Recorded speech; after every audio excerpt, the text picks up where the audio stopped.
Que le Seigneur vous bénisse et que la grâce de Dieu vous inonde. Nous voulons prier contre la mauvaise fondation dans le mariage. C'est la deuxième partie. La mauvaise fondation dans le mariage. Alléluia. Vous pouvez retrouver la première partie dans notre page YouTube Cité du Christ ressuscité.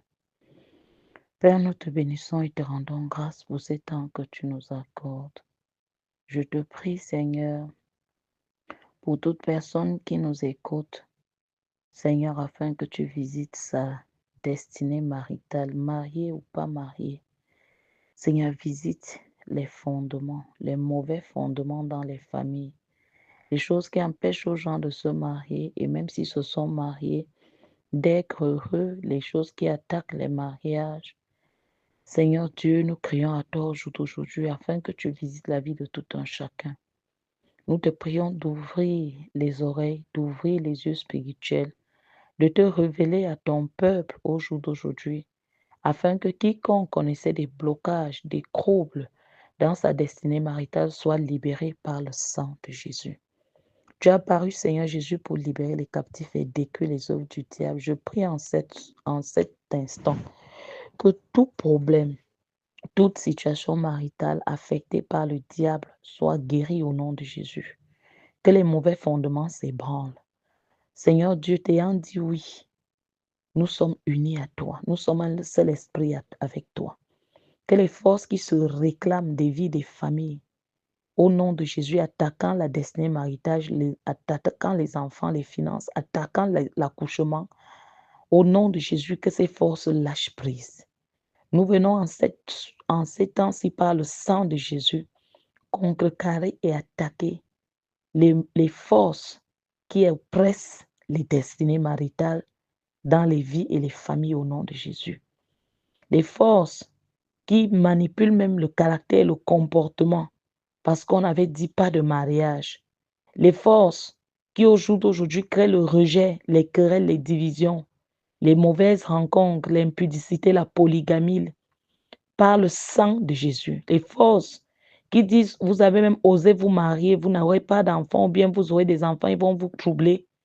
Seigneur, que cette sorcellerie, Seigneur Dieu, perde son emprise. Tu es le Dieu des familles, Père. Et Satan est l'ennemi de l'homme. Il est l'ennemi de tous ceux-là qui te suivent, qui te servent. Nous crions à toi au sujet des destinées maritales de ton peuple. Glorifie ton nom et règne. Dans le nom de Jésus-Christ, nous disons Amen. Un jour, une dame, exprimant son mécontentement et comment elle avait trop prié pour un prétendant, et aucun des jeunes hommes dans sa vie ne semblait avoir la moindre intention de lui faire la proposition en mariage, se demandait que voilà, comment est-ce que je vais faire maintenant? C'est comme si Dieu m'a abandonné. Et elle avait 3 amis. Et ces 3 amis avaient décidé de voir un prophète qui allait régler leurs problèmes de retard marital. Ses amis sont allés rencontrer le prophète qui a prié pour elle et leur a demandé d'apporter une certaine somme d'argent pour acheter le matériel spirituel pour des bains spirituels afin au jour d'aujourd'hui que leur prière soit exaucée et qu'elles puissent vite rencontrer leur conjoint. Bien-aimés, c'est un témoignage qu'on nous a donné lorsque nous étions au conseil, à l'école des conseillers matrimoniaux ici à Yaoundé avec le professeur Chou Daniel. Et il nous disait, ils ont interdit à cette dame de se joindre à ses 3 copines. Et heureusement, elle a écouté l'homme de Dieu, elle a annulé la pensée de financer le prophète. Les 3 autres dames qui étaient ses amies sont allées faire comme le prophète avait demandé. Et au bout de 2 mois, leurs maris sont apparus. Elles ont rencontré leur époux, déjà riche, et se sont mariées. Mais au moment où ils se sont mariés. Ça n'a pas mis longtemps, le mariage n'avait pas duré, je pense, 3 ans. Ces maris-là avaient disparu et ils n'apparaissaient qu'après une saison. Donc l'un des maris de l'une des femmes lui a dit du jour au lendemain qu'il n'est plus intéressé par le mariage. De plus, il avait ajouté qu'il ne savait pas comment il s'était marié avec elle. Et alors qu'il se disputait à ce sujet, il a exigé qu'elle quitte sa maison. Et à ce jour, aucune de ces dames n'est encore dans leur mariage. Oui. Tandis que celle qui avait écouté le serviteur de Dieu, elle est mariée et son mariage continue. Le psaume 11, verset 3 dit, « Si la fondation est détruite, que ferait le juste ?» Bien-aimés, pour que vous puissiez gravir les échelons du succès, vous devez être sûr d'avoir créé votre fondation. Lorsque vous regardez au jour d'aujourd'hui certaines familles polygamiques, la polygamie est un mal qui a transformé de nombreuses familles en foyers brisés du fait de leur fondation. Car c'est une pratique d'épouser plus d'une femme. Même si vous pensez que vous n'avez rien à voir avec la polygamie et que celle-ci existe même dans votre famille, vous dites que non, moi je suis monogame, je ne pense même pas devenir polygame un jour alors qu'il y a la polygamie dans votre famille. Bien aimé, vous devez prier pour vous libérer de son emprise. C'est une mauvaise fondation. Ceux qui en subissent les conséquences aujourd'hui ne savaient pas que cela les aurait saisis un jour. Et suite à ce déraillement de polygamie par rapport au plan original de Dieu, Satan s'est infiltré dans les familles, causant des malentendus, la haine, l'envie, la jalousie, le manque de paix, les meurtres, les rivalités et la concurrence perverse au sein de plus d'un ménage. Vous allez voir que certaines épouses vont même très loin, en utilisant des pouvoirs étranges pour assurer la protection de leurs enfants et pour que les vertus de leurs enfants ne soient pas transférées à une autre personne. Et les épouses maléfiques travaillent à ce que les épouses qui viennent après elles, ou même avant, soient détestées par le mari et que leurs enfants les enfants de leur coépouse soient dépouillés en faveur de leurs enfants. C'est une pratique mystique. Dans une famille où la polygamie existe, l'espérance de vie est souvent courte parce que les enfants sont vagabonds. Il y a des cancers de démons, des foyers brisés, des grossesses précoces, des cancers d'intelligence, beaucoup de jalousie, beaucoup de ventes et d'achats d'âme. Beaucoup de ceux qui sont destinés à la grandeur sont souvent incapables d'atteindre le sommet de l'excellence en raison de la mauvaise fondation de leur origine. Et je le redis, qui es-tu, d'où sors-tu? La polygamie permet aux esprits diaboliques d'opérer au sein des familles. Et ces esprits sont responsables du brisement des mariages, des fausses couches, des grandes difficultés dans les mariages, des échecs financiers, des échecs au seuil de la percée. Bien aimé, le mariage est formidable, mais il peut aussi être mortel lorsqu'il se tient sur une mauvaise fondation. Beaucoup de couples mariés aujourd'hui ne savaient pas qu'ils étaient sur une telle fondation dans le mariage. Ils ne savaient pas qu'ils devaient établir une base solide et glorieuse pour que leur mariage résiste à l'épreuve du temps. C'est pourquoi ils sont aigris et regrettent leurs actions aujourd'hui.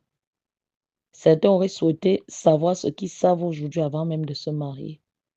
D'autres, estimant qu'ils étaient suffisamment matures pour gérer eux-mêmes leurs relations, ont fini par poser une mauvaise fondation.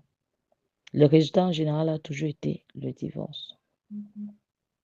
Bien-aimé, Satan, depuis le début du premier mariage à Éden, entre Adam et Ève, a été contre le foyer. Le fait de commencer dans votre vie conjugale sur une mauvaise fondation donne à Satan un accès libre pour troubler votre famille. Vous allez voir, certains sont en âge de se marier, mais sont encore célibataires aujourd'hui, même après la quarantaine, du fait que leur mauvaise fondation les réclame et attaque tout. Ce n'est pas ordinaire. Ce qui est en jeu est bien plus que ce que les yeux peuvent voir. Et croyez-moi, bien-aimés, ce n'est pas la volonté de Dieu que vous soyez célibataire en stade avancé de votre vie. Ce n'est pas la volonté de Dieu. Dieu ne gagne rien à ta souffrance. Mhm. Dans nos réceptions, un jour, j'ai reçu une dame, une femme, pas une dame parce qu'elle n'était pas encore mariée, qui m'avait raconté qu'elle avait eu un rêve dans lequel un homme s'était approché d'elle et lui a demandé de lui donner sa clé. Elle a refusé de la lui donner. L'homme a demandé la clé une deuxième fois et lorsqu'elle a encore refusé de lui donner, il a menacé de détruire toutes ses affaires, de détruire son travail, de détruire ses relations. Ça n'a eu aucun sens pour elle au début, dans le rêve, jusqu'à ce que cet homme se retrouve encore dans un autre rêve, parce que le premier avait été menacé. Après, cet homme encore pris dans un deuxième rêve et la menaçant encore. Elle n'a toujours pas remis les clés dans les rêves. Et physiquement, elle a commencé à vivre des choses bizarres. Elle avait un seul enfant. L'enfant est tombé à l'école. L'enfant a commencé à faire des crises. Elle a commencé à avoir des problèmes au travail, des problèmes de voiture. Des choses bizarres arrivaient à sa vie. Et après, pendant elle était déjà dans ses attaques, les choses étaient attaquées partout. Elle fait encore le même rêve. Troisième fois où le monsieur lui dit que je t'ai demandé de me donner la clé.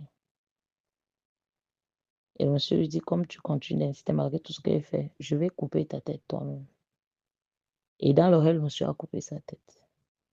Elle s'est réveillée brutalement, terrifiée, elle avait mal au cou. C'est comme ça qu'elle s'est retrouvée chez nous. On a commencé à prier. Et quand on a interrogé le Seigneur et avec toute la sagesse et tout que Dieu donne, c'était bien aimé au jour d'aujourd'hui, une mauvaise fondation maritale. Elle était mariée spirituellement depuis des années dans la maison de son père à un esprit qui, au jour d'aujourd'hui, voulait contrôler toute sa vie, mais elle-même, elle ne savait pas. Bien aimé.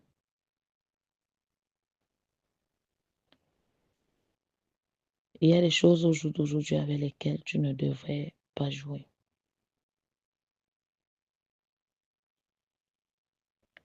Il y avait un homme qui cohabitait avec une femme et tout au long de leurs années de vie commune, cet homme n'a pas payé la dot. La femme lui rappelait souvent d'aller voir ses parents pour les grottes traditionnelles et leur union qu'elle avait eu 4 enfants de lui, mais il ne l'avait jamais fait jusqu'à sa mort. À cause de cela, la femme a dit à ses enfants que, comme au jour d'aujourd'hui, votre père avait refusé de payer ma dot. Personne ne devait percevoir vos dots. Et elle leur a conseillé à ses enfants de s'engager, de cohabiter avec quiconque viendrait, mais que la personne ne devait jamais payer la dot. Et elle est allée même très loin. Elle a fait une alliance dans la famille qu'il n'y aura jamais de dot. Et après un temps, elle est morte. Un de ses fils, inconscient de ce qui s'était passé, a décidé de se marier. 3 mois après qu'il ait eu à payer la dot de sa fiancée, celle-ci est morte. Ses frères et sœurs ont dû l'informer de l'ordre permanent concernant la question de la dot et des fiançailles dans leur famille. Bien aimé, ce sont des réalités qui se produisent dans certaines familles. Si au jour d'aujourd'hui vous êtes à l'écoute de ma voix, sachez une chose. Dieu a dit ce n'est pas bon que l'homme soit seul. Mais au jour d'aujourd'hui, c'est Dieu qui l'a dit. Mais tu vas trouver des hommes seuls, des femmes seules. Pourquoi? Un ennemi combat. Il ne se lève pas pour combattre en désordre. Il s'appuie sur tes origines. Aujourd'hui, dans certaines familles, il y a beaucoup de filles adultes qui ont atteint l'âge du mariage. Elles sont très intelligentes, belles, élégantes et elles ont même un bon cœur. Pourtant, aucun homme n'entre en relation avec elles, ni ne leur propose le mariage. Dès que les jeunes hommes réussissent à les amener au lit ou à en tirer profit pour leur avantage personnel, ils mettent fin à la relation. Si cela a l'habitude de vous arriver, vous détenez sur une mauvaise fondation. Il faut faire attention. Quand il y a le retard marital dans une famille, ne le considérez pas comme quelque chose de naturel. Ce n'est pas le cas. Il y a plus à faire que de regarder cela des yeux. Vous devez vous lever et vous détacher des griffes de la mauvaise fondation maritale. Dieu a institué le mariage et veut que chacun de nous soit marié avec bonheur. Genèse 2, 24. Mais le succès dans ce domaine de la vie dépend aussi des fondations que nous posons. Il faut délibérément poser des fondations solides en appliquant les concepts qui fonctionnent, que de chercher à suivre les voies modernes qui conduisent souvent à des échecs dus à la négligence. Le mariage n'est pas un lieu propice aux insouciants. Non. Cette institution a le moyen d'étendre la négligence des hommes et des femmes. Il est important que vous sachiez qu'une des raisons principales pour laquelle l'échec du mariage augmente de plus en plus aujourd'hui, c'est la perversion sexuelle chez les jeunes avant le mariage. Il existe une fondation qui conduit un homme à violer l'approche biblique du mariage. Vous qui me suivez, sur quelle fondation un homme fiancé depuis 3 mois à sa fiancée bâtirait-il son mariage s'il s'engage dans des rapports sexuels avec son ex-copine et l'enceinte? Est-ce que c'est normal? Oui, du point humain, ça peut être ordinaire, mais spirituellement, non. Car aucun mariage ne peut marcher comme cela. La fondation a déjà été détruite. Ça a déjà été détruite. Il y a tellement de choses bien aimées avec lesquelles il ne faut pas jouer avec.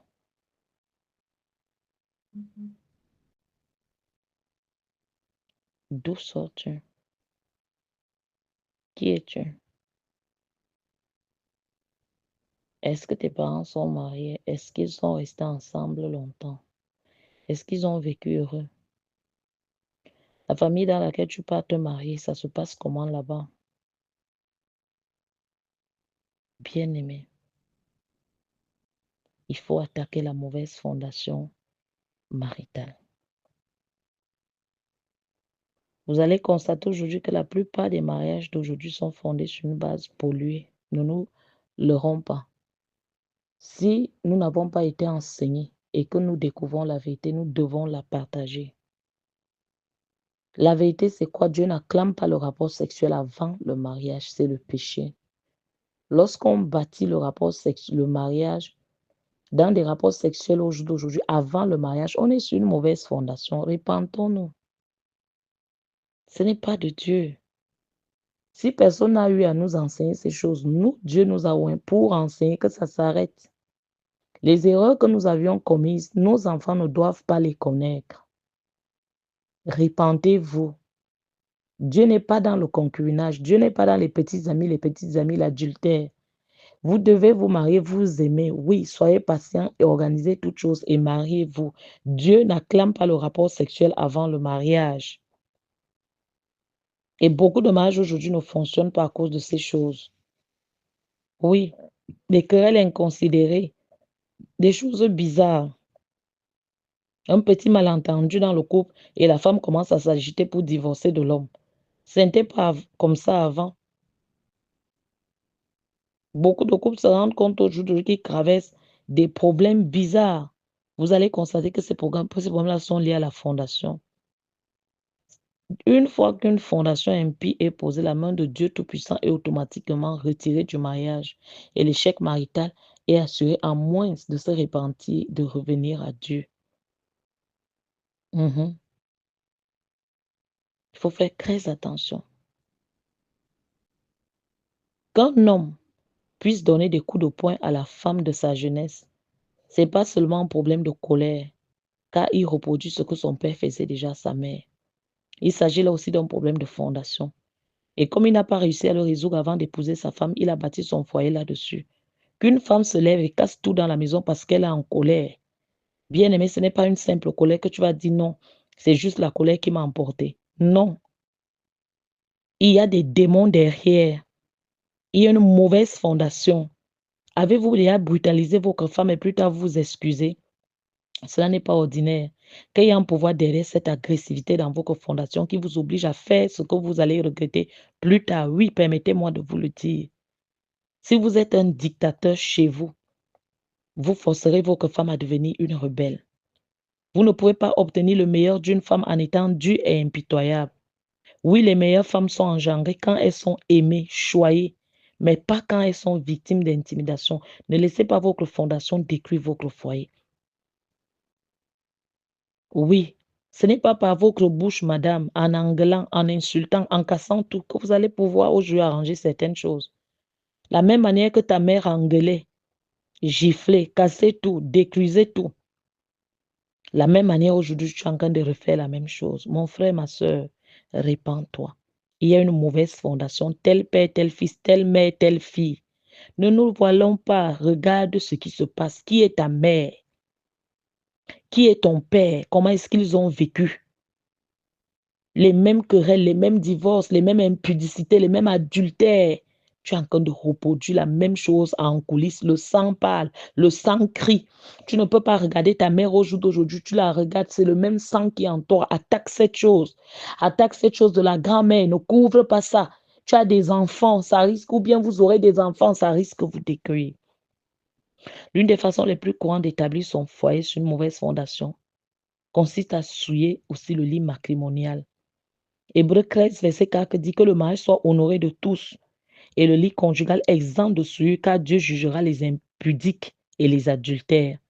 Que le mariage soit honoré de tous et le lit conjugal exempt de souillure, car Dieu jugera les impudiques et les adultères. Dieu va juger les impudiques et les adultères.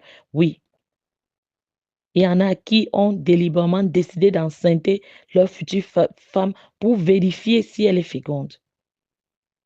Vous allez fouiller maintenant des filles vierges, vous n'en trouvez plus. Aucune femme ne s'assoit vraiment pour dire aujourd'hui qu'on attend calmement le mariage. Et même les parents n'enseignent pas et ne veillent pas sur les enfants pour cela. Ça devient une honte. Et on est enfant de Dieu. C'est une honte. Et c'est une mauvaise fondation. Vous allez voir dans la Bible, le mariage est toujours associé à la virginité et à la pureté. Le fait qu'une dame ne soit pas vierge et qu'elle demande le mariage est étrange dans la Bible. Dans la parole des 10 vierges racontées par Jésus dans Matthieu chapitre 25, bien que 5 de ces dames fussent stupides, elles étaient étonnamment toujours vierges. Bien aimé, l'immoralité ne se faisait pas partie de leur folie. Au jour d'aujourd'hui, l'immoralité est quelque chose de normal. Le sexe est là, à tel âge, 12 ans. On conçoit qu'il y ait petit ami, il y ait ceci. On fait ça n'importe comment, on avorte en désordre et tout. Mais arrêtez, et on est enfant de Dieu. Et nous voulons des résultats dans nos vies. Nous voulons que Dieu montre la différence, que Dieu montre que nous sommes son peuple. Est-ce que nous vivons comme le peuple de Dieu? Où est passée la sanctification? Où est passée la pureté?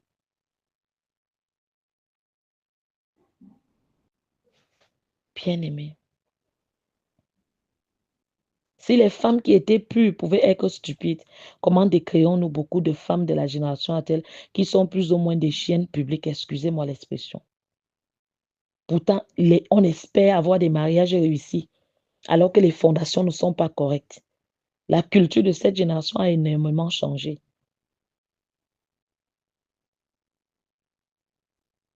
Les gens ne cherchent plus le mariage en cherchant d'abord la face de Dieu. Non.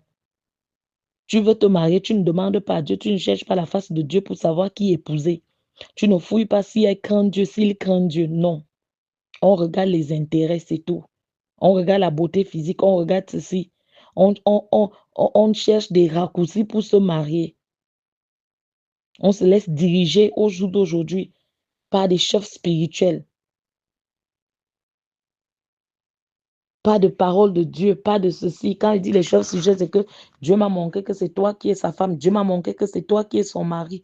Toi-même, pourquoi tu ne te retires pas, jeune homme, jeune femme, pour crier à Dieu que Seigneur, montre-moi qui je suis en train d'épouser. Montre-moi où je suis en train d'aller. Tu auras seulement que non. J'ai eu 10 shows et les 10 là, personne ne veut m'épouser. Celui-ci, quand même, est sérieux, je vais me lancer. J'ai déjà eu 10 petites et les 10 là, elles sont comme ça. Ici, quand même, c'est sérieux, je vais me la. Attends, où est Dieu dans tout ça? Et vous commencez à coucher ensemble. Et vous voulez que les choses évoluent. Répentez-vous. Répentez-vous. Et ceux qui sont dans des unions illicites de concubinage, mariez-vous vite. Quittez cette situation de péché. Et ceux qui sont déjà mariés au jour d'aujourd'hui là, abstenez-vous de l'adultère, priez pour la purification de votre vie de couple. Et non seulement ceux qui ne sont pas encore lancés dans des relations, stoppez de chercher le bon conjoint. Aucun mariage ne te conduit au ciel, hein. Mais le mariage peut te conduire en enfer, un mauvais mariage.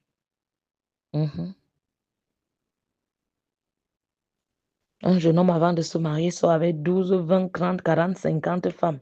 Une femme avant de se marier, elle a déjà fait le crottoir jusqu'à bien-aimé. Faisons attention. Avant que tu amènes un homme à l'hôtel ou une femme à l'hôtel, tu as d'abord goûté la personne. Et ça fait qu'aujourd'hui, dans certains foyers, les gens n'arrivent pas à se faire confiance. Parce que la manière dont tu vivais avant, on doute de toi. Le gars doute de toi, la fille doute de toi parce que vous savez où vous êtes rencontrés. Revenez à Dieu. Revenez à Dieu. Il est difficile pour un homme dont les fondements l'ont conduit à la fornication de ne pas construire un château d'adultère. Oui, je le dis, il est difficile pour un homme dont les fondements l'ont conduit à la fornication de ne pas construire un château d'adultère. Examinez vos fondations. Certains des maux dont souffrent les jeunes aujourd'hui en ce qui concerne la dépravation sexuelle, c'est dû à la mauvaise fondation, que ce soit la pornographie, les rapports sexuels avant le mariage, toutes ces choses-là, bien-aimés, répentez-vous. Répentez-vous. Il y a des couples au jour d'aujourd'hui qui sont déjà mariés et qui sont toujours dans la pornographie. Ce n'est pas conseillé. Ce n'est pas conseillé, il faut arrêter. Parle à Dieu ce soir concernant ta destinée maritale. Parle à Dieu, toi-même examine ta destinée, regarde ta vie. Ce sont d'accuser le diable, mais de l'ogre. Le Saint dit dans ton nom qu'il met devant toi la vie et la mort, la bénédiction et la malédiction. Choisis. Tu as le droit de choisir ce que tu veux devenir. Tu as le droit de choisir aussi de bâtir une bonne fondation aujourd'hui, pas seulement d'accuser les ancêtres. Toi aussi, demain, tu seras l'ancêtre de quelqu'un, mais tu bâtis sur quoi? Tu bâtis sur quoi? Élève ta voix et dis avec moi, miséricorde de Dieu. Réorganise et prends le contrôle de ma destinée maritale. Miséricorde de Dieu, réorganise et prends le contrôle de ma destinée maritale. Au nom de Jésus. Que les problèmes qui détruisent les bonnes relations avec les autres soient brisés dans ma vie. Que les problèmes qui détruisent les bonnes relations avec les autres soient détruits dans ma vie. Que les erreurs répétées dans ma fondation qui affectent ma vie, qui affectent ma destinée maritale, mes affaires, soient annulées au nom de Jésus. Esprit de confusion et de retard dans la fondation, dans le mariage, sors de ma vie. Forteresse dans mon mariage, soit démolie au nom de Jésus. Tout homme fort ou toute femme forte qui attaque ma destinée maritale, soit exposé au nom puissant de Jésus. Seigneur, j'ai besoin de toi. Lave ma destinée maritale, lave ma fondation familiale maritale. Seigneur, j'ai besoin de toi, bien-aimé, prends un temps et parle à Dieu. Prends un temps et sépare-toi, prends un temps et nettoie-toi, prends un temps et reviens à Dieu. Prends un temps et place Dieu au centre. Je te donne un travail ce soir, examine la vie que tes parents ont menées, si tu as eu à les connaître véritablement. Et commence à renoncer à tous les tares, à toute leur manière de faire. Examine toi ta vie au jour d'aujourd'hui à la lumière de la parole de Dieu et répands-toi au-devant de Dieu. Que la grâce de Dieu t'inonde. Que la paix, la stabilité, la délivrance au niveau de ton sexe s'opère. Paix et grâce. Shalom.